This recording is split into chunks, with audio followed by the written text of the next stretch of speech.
مبارکۍ مبارکۍ مبارکۍ ملګرو زموږ له کوم فخر اتحاد پرواز صاحب 1 میلیون لایک برابر شو. دغه کومه نظاره چې تاسو وختي ولیده دغه په دغه خوشحالۍ کې مونږ را جوړه کړې وه او اتحاد پرواز صاحب د ټول قام نه هم خوشحاله دی او د ټول قام هم ډېره زیاته مننه چې د دوی دومره سپورټ وکړو او په دومره کم وخت کې 1 میلیون لایک د برابر شو. مونږ د ټول قوم نه ډېر زیات خوشحاله یو. اتحاد پرواز صاحب تاسو پکې څه ویل غواړئ؟ ډېره زیاته مننه سیال صاحب، خوشحاله اوسئ. لومړی خو په دې ولاړو ملګرو ډېره زیاته مننه چې را سره شریک شول په دې وړه شان خوشحالۍ کې. بلکل زموږ 1 میلیون لایک هم د دې ملګرو په مرسته په برکت سره برابر شول. د دوی مینه ده او ډېر فخر محسوسوم نن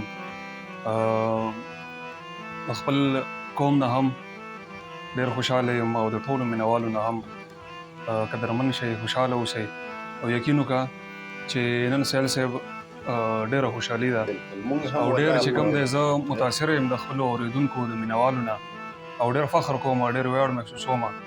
نو خوشحاله اوسئ او اول تاسو ته بیا ټول قوم ته او بیا ټولو مینوالو ته زما له مخه ډېره زیاته مبارکي او مبارک مو شه.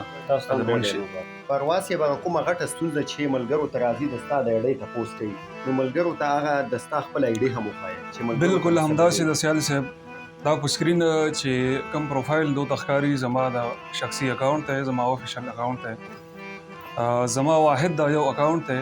ډېر ملګري تپوس کوي او بار بار دا تپوسونه کوي چې تاسو خپل اکاونټ نو دا په سکرین چې تاسو د ښکاري دا زما افیشل اکاونټ دی او دې ته تاسو راتلی شئ.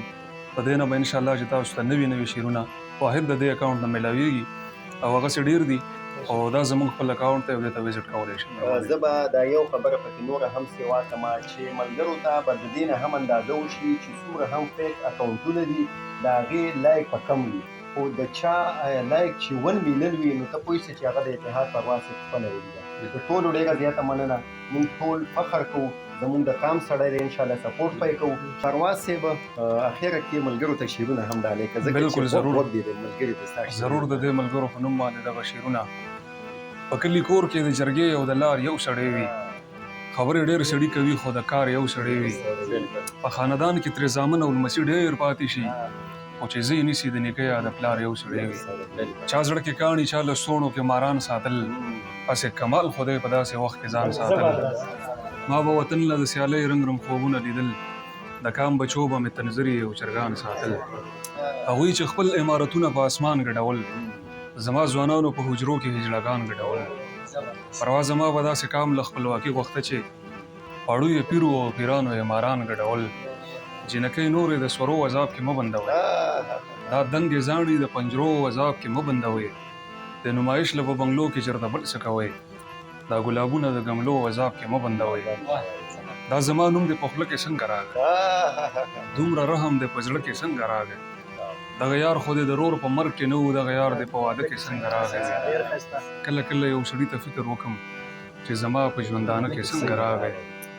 تاسو غوږ شئ پرواز بیا جوړې غلط شو، زما نوم په مانځه کې څنګه راغی.